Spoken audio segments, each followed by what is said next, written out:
Gel denge Kurdistan'ı.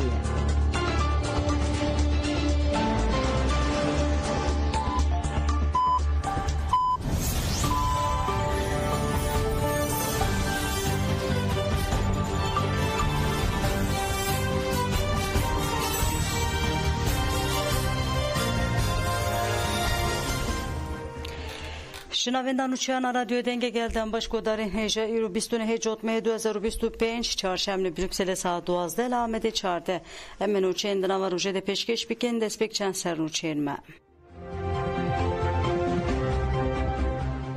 HPG 5 şehiden çepemeni azad berezdari bir pirani. Dem parti encamnameye civina meclisa partiya xoş gerekir. Bankatın kiren. Li İran و رشات کردستان دنوا مهکده 383 kezatın darbe kiren. Erişen İsrail'i yenildiği Gazze'yi de domen 63 Filistin'i hatın kuştan.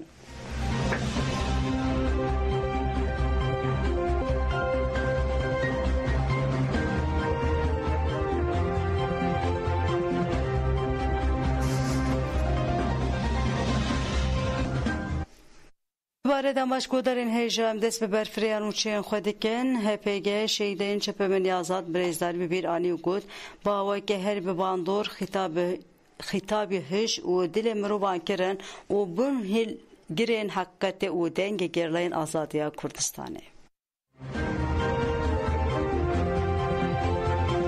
نوندر گاندن و چپمنی یا HPG به داخلیه که شهادت 5 گریلا و کتکارین چپمنی آزاد را گاند.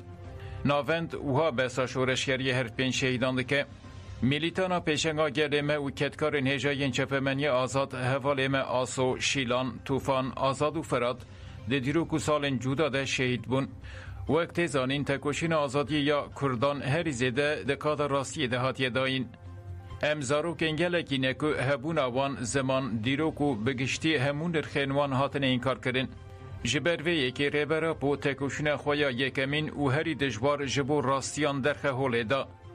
قادا چاپمنیا آزاد آکو به هوری ایمه دامزرینر و کادروی پیشنگ مازنوم دوغاندس بکر به آپ موسا مزنتر بو. به دهان کارکرین چاپمنی باوایی که هوفان هاتن شهید کرن.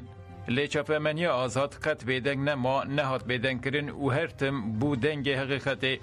Hevalin Megulistan tara heru behedin Aziz Köylü oğlu Egit Roj Cihan Bilgin u Nasım Daştan bun şehidin davi yen vekev neşopya berxodane. Hevreyin me aso Şilan, Tufan, Azad u Feratçi leçiyen azatên Kurdistanê bun şopinerên Selçuk Şahan, Gurbet Ali Ersöz, Halil Dağ, Cesur Roboski, Roji Named, Deniz Fırat, Nujiyan Erhan, Ali Kani Roj, Arhat Ba, Jiyan Amargi, Avrin Mahsum u gelek şehidindin. Her tim vaka şervanên hekiketê tekoşiyan û gelê me agatar kirin. Li dijî şerê taybeta dijmin di refên herî pêştecih girtin. Xîtabî hiş û dilê mirovan kirin. Bûn lêgerînerên hekiketê û dengê gerîlayên Azadiya Kurdistanê. تو آستنگی ناس نکرن و وکا میلیتانین فدایین آپویی ارکابخه به جیهانین اموان برز و حرمت ببیرتینن سوز ددن وان که تکوشین آزادی یا دوری مکرنه مزن تربکن ده سری ده مالبات انوان این هیشا امجه تواهی ولات پاریزین کردستان ره سرسقیت خوازن ناسنامه این هر پین شهیدانجی وانه جبار کریمی بناسناف آسو باران ناو دایی که داییه ناو باف محمد امین لمری وانش دایک بویه و تباخا 2014 لدرسمه شهید بو دیلان مافزر بناسناف شیلان ازگی ناو دایک مهربان ناو باف نازم لارده خانش دایک بویه و 15 تباخا 2017 لزاپه شهید بو مسلم آسلان بناسناف فرات تورهلدان ناو دایک اسلام ناو باف محمد لرهایش دایک بویه و 24 نیسان 2018 لآواشین شهید بو عادل فاروق گزگین بناسناف آزاد سرخوابون ناو دایک امینه ناو باف حمزه لرهایش دایک بویه و 29 نیسان 2019 لگار شهید بو اولاش گوون بناسناف توفان سفکان ناو دایک رحیمه ناو باف ترابی لبورسا اشتایک بویه و 13 جوتمها 2024 لهرمین پاراستنه ین مدیای شهید بو.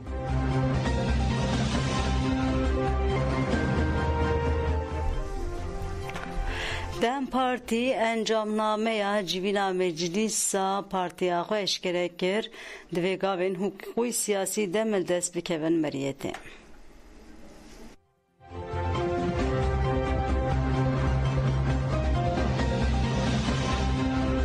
Dem Parti 27 Cotmehê civîna xwe ya li Meclîsa Partiyê li darxist. Bi daxuyaniyekê encama civîna Meclîsa Partiyê ragihand. Dem Parti diyar kir ku di civînê de bi berfirehî li ser rojeva siyasî rewşa rêxistinî xebatên partî û pêvajoya heyî nîqaş hatin kirin. Encamnameya civîna Meclîsa Dem Parti wiha ye. Di civînê de pêvajoya aştî û civaka demokratîk ya ku bi rêza Abdullah Öcalan da dest pêkirin bi berfirehî hat nirxandin. Pêngava 26 Cotmehê ya ku tevgera Kurd avêtiye divê ji bo demokrasî, hukuk û azadiyê wekî xaleke girîng were hesibandin. Divê gavên pêwîstên hukukî û siyasî demildest werin avêtin. Dem Partî balkişan ser êrişên li ser muxalefetê jî û got, Tirkiye careke din bi kiryarên hikûmetê yên neqanûnî, neheqî û zilmê re rûbirû ye. Operasyonên dawî yên ku li dijî CHP hatin kirin ne tenê li ser partiyekê, lê li ser tevahiya muxalefeta demokratîk û îradeya gel hatiye kirin. Her wiha tayînkirina qeyûman ji bo dezgehên medyayê jî nayê qebûl kirin. Pireşkere ye ku tometên li dijî Telebîr û li dijî rojnamevan Merdan Yanardağ bêbingehin. Hêzên demokrasiyê dê li hemberî van pêkanînan bêdeng nemînin. Li ser pêvajoya bütçeya 2026 jî Dem Partî ev nirxandin kirin. Dadperwerî, şeffafî û wekeviya belavkirina çavkaniyan dikarin bi lêkolîna bütçeyan werin fêm kirin. Tercihên siyasî yên hikûmeta AKP jî di pêşnûmeya bütçeya 2026 de bi awayekî zelal diyarin. Em vê bütçeya ku desilat ji fexîran berhev dike û li dewlemendan belav dike red dikin. Devê pêşnûmeya bütçeyê de tu taybetmediyên ku projeya karker, jin û cîwanan biparêzin tune ye. Ev bütçe şer xerçkirina çekan û sermayeyê dide pêş. Ev bütçe xizmeta siyaseta talankirinê dike ku dikare bibe sedema wêrankirina xwezayê. Devê bütçeyê de ket, aştî û wekevî tune ye. Meclîsa Partiya me bi biryara ku di mehên mijdar û kanûnê de tekoşîna ji bo bütçeyek gelparêz û wekev dibin sernavê nan aştî de gur bike. Dem Partiyê herî dawî ev peyam da gelan. Em ne bêhîvîne, ji ber ku hêza rêxistekirî ya gelan ji her cure zilmê mezintir e. Em ê bi hemû gelan re li dijî hemû zilm, zordarî û ketxwariyê ji bo aştiyeka mayînde tekoşîna xwe gur bikin.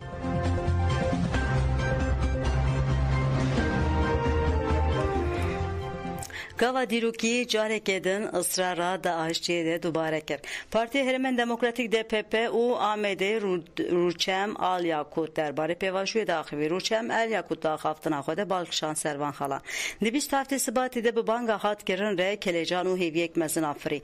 Hêviya ji bo Aştiyê mezin bû. Banga Birêz Öcalan re PKK gavên cidî û şember avêtin. PKK xwe fesî kir û pişeçek şewitandin. Bersivek cidî û şember da şember bu Banga Birêz Öcalan. Bi vê re dewlet tenê li meclisê komîsyonek ava kir. Lê wek herkesî jî dizane bi avakirina komîsyonê re hîna tûka veke şember natiye avêtin. Alyakût destşan kir ku divê pêvajoya krîtîk de divê herkes berpirsyariyê xwe bîne cî û wiha berdewam kir. Em dibînin ku Birêz Öcalan tevgera azadiya Kurd çiqas samîmî nêzî pêvajoyê dibin çiqas aştiyê dixwazin. Me wek DPP û PKK'yan civînên gel pêkanîn gel hatin gel hev û me ew tevlî pêvajoyê kir nîqaş meşandin. Di heman demê de bi pêşengtiya jinan pêvajo hat meşandin û em bi jinan re hatin gel hev. Em li ser mijarên ku azadiya jinan, azadiya civakê sekinîn û me bi hev re xebat nîqaş kirin û atölye meşandin. Peywîrên mezin dikevin ser milên me em di hişmendiyê vê de ne. Divê herkes berpirsyarê xwe bicîbîne. Rûçem Alyakût di dawiya xaftina xwe de wiha dibêje em têgihan pir tevlî hev dikin. Em bahsa asimilasyonê an jî helandina gelekî ya di nava gel de nakin. Em bahsa entegrasyona demokratîk dikin ev jî tê wat heye ku her gel bi çand nasname û zimanê xwe îfade bike. Divê herkes xwe rêxistin bike û ev bi vî awayî pêkan e. Bi entegrasyona demokratîk re pirsgirêk dikarê were çarîser kirin.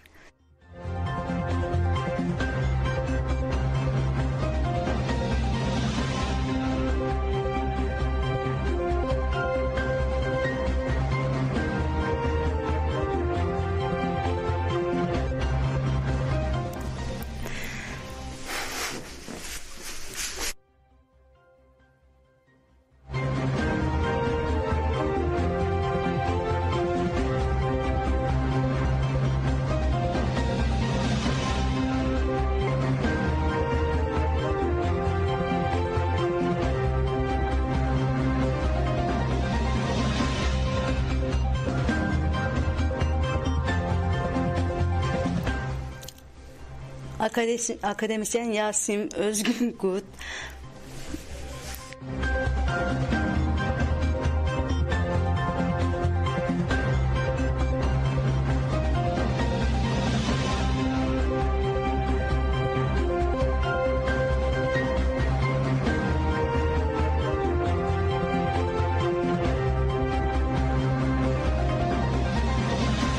Bu burin godarın heja psikreken tekniki derketin em berdewam dikin akademisyen Yasemin Özgün Gut gavne avetina iktidarı pevajî dixetimîne.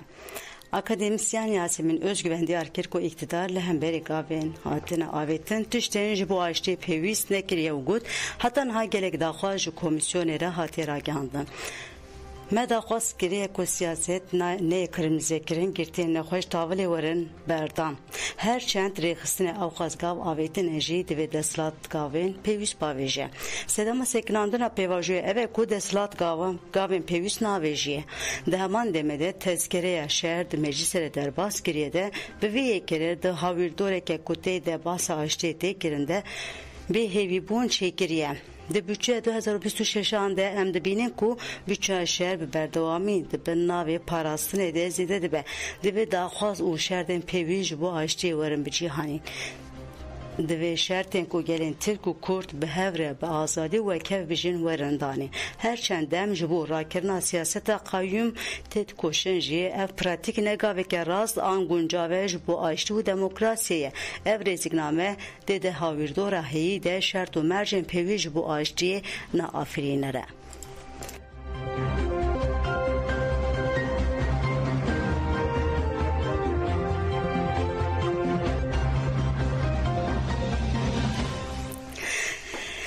Sekreteri Gişti Yaşak Eğitim Seneye Ahmet'e ya hejmariyek ya Sinan Gündüz Gut ve devlet perverde zamanı dayık misoger bike. Ez wekî Kurdeke di heft saliya xwe de neçar mav ku fêrî zimanê Tirkî bibîm dema ku vê zimanê fêrî te dikin ne têne wekî zimaneke te fêrî kirin. Tu tiştê aîdê te qebûl nakî. Bi tu hesibandina çand ziman dîrok kesiyet û her tiştê te hewl dide zimaneke nû fêrî te bike. Dema ku ev yek tê kirin jî zordarî tê kirin. Ji ber vê yekê ji bo Kurdan perwerdehiya bi zimanê dayîkê ne têne mafeke sedema hebûnê ye. Mafê perwerdehiya bi zimanê dayîkê meseleye hebûn û tunebûnê ye. Ev ji weke sendikayeke ji bo pêkanina vê tê dikoşin. Sinan Gündüz te şankir ku perwerdehiya bi zimanê dayîkê yek ji mafên herî bingehîne û hagot têgîştineke ku li ser tunekirina rengên cuda hatiya vakirin heye. Em dixwazin ku hemû reng bi hev re bi azad bijîn daxwaza me ya sereke ev divê di hemû qadên jiyanê de zimanê dayîkê were bikaranîn û zemîna vê yê qanûnî were avakirin.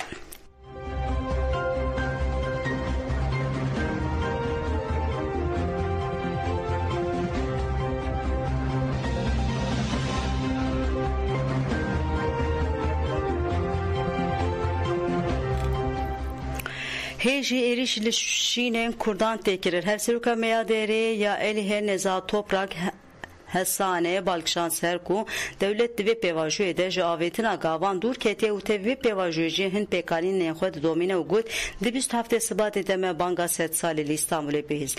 Ji vê rojê heta îro em dibînin ku tevger gavên pir samîmî davêje ya li holê ev ku devlet hîna ji gavên berbiçav navêtiye.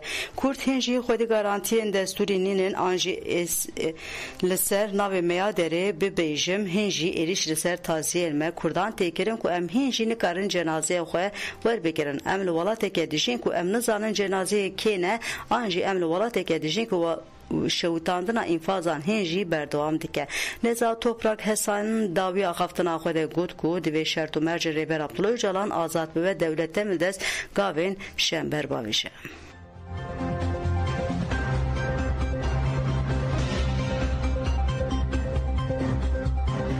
Li Amedê Şina şiidan bigirsi hat ziyaretgerin gerlay HPG Mustafa Akyıldız bin Aslan Militan Hakkı Çare Tabaka 2024 el Herama Metina ya başlığı Kurdistan şehit bu. Hali gerila Mustafa Akyıldız gerila Eşref Akyıldız bin Aslan Mahirci Çarde Hazirana 1996 ande Herama Bago ke Amer dine tevi karvan nemren Kurdistan bu. Jibu gerlayen şehit en hemen malbatil navça Ahmet Bismillah şin hatani. Şini günden derduri ve peşenkte amaya deri çu serdana kone şine kule günde hacıya kurdan hatanin. Nünere partiyen siyasi urekslerin var ki sivilci tevli şine bun. Girsiya ku be slogan am beje seruka po şehit namını ketin mala şine jibu piranna şehidan dakik resat girten.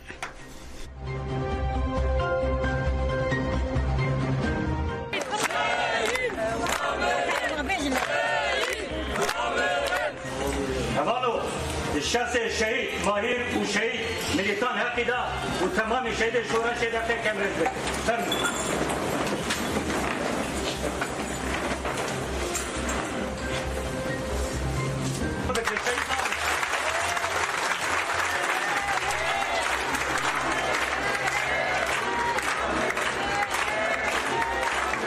دوی تکوشینا پنجی و 2 سال بدنی مزن داره جبهی هاوی ام چپاس سرید مالبات و گنده حاجی ام سربلند بن ام قص که رول آقا دوی پنجی و 2 سالاده رول باش بیست بدنی مزن دا ام باش سالم ام دوی تکوشینا وان سرید حواله ماهیر و حواله ملیتان حقیده ام بجلا قد تویم ام من التاری وان گاوا کو ام دوزا وقتی در نکبن ام چقا دیواره وابن ام چقا خویی وابن ام چقا خوشتی وابن گاوا کو ام شهر وقتی در نکم قاید شهر من مقبول ناده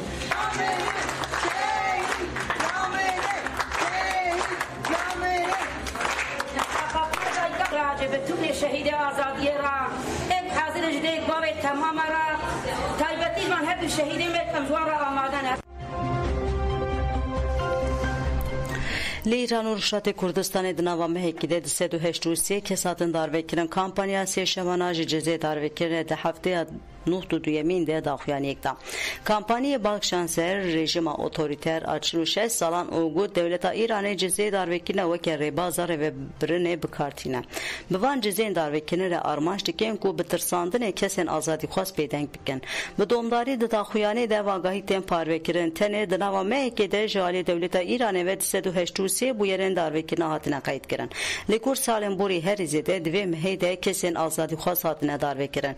Disa dve mehede حفت محکوم سیاسی حفت جن و 2 زاروک جی هاتنه داردکرن جروجا سرشما بوری حتی نه 2 جن هر کم 5 نه کساتنه داردکرن جبو گله کسان بریارین داردکرن هاتنه ارکرن هجای برخصنه کمپانیا سرشما ناج جزی داردکرن جنه هچله 2023 ve hem berjizin darbekirine le 24 zindana jali girtiyen siyasi ve tebre birin her roja seyşeme girtiyen siyasi dikevin grevede. Tufana Melisa'ya legenda ve Amerika'ya legraven Haiti, Dominik u Jamaika'ya xist. Baye ji Okyanusi gihi Jamaika'ya bileza 295 kilometran legravi xist. Legelek deverin grave lehi rabun re u pra xrakiriya. Leguri daxuyani raydaran le Jamaika'ya 8 janaxoj destaya. Legraven Haiti u se u komara Dominike ji kesek janaxoj destaya. Le jiber ku hin xabaten legerne devam dikin dibe ku hejmara qurbaniyan sitebe. Jiber guherina avhavaya iklime çap u şiddat van tofanan zede bune. Pıspor diyar diken ku jiber pergala sermayedar endüstriyalizme bi paşeru jede ve ev tofan hem bi dijwari pandor el dünyayı bike. Raydarin gravan biriya raygehandın jişini xistin o j stargihan dernekevin. Êrişên İsraîlê yene dijî Gazeyê didome 63 Filîstînî hatin qetil kirin. Ektarên tenduristê yên Gazeyê diyar kirin ku du êrişên hawayên İsraîlê de malên li herêma xeta ser westiyeke sivîl stargeh û nexweşxaneyek bûye hedef û ragihand ku jê 24 zarok 63 Filîstînî hatine qetil kirin. Hêjayî bîrxistinê ku di şeşê cotmeyê de İsraîl û Hamas li Misrê ji bo guftûgoyê planê civiya bûn. Di nehê cotmeyê de İsraîl û Hamasê qonaxa yekemîn a planê qebûl kiribûn û di dehê cotmeyê de agir hat bû destpêkirin. Di vê çarçover de her du aliyan dilgirtî berdabûn.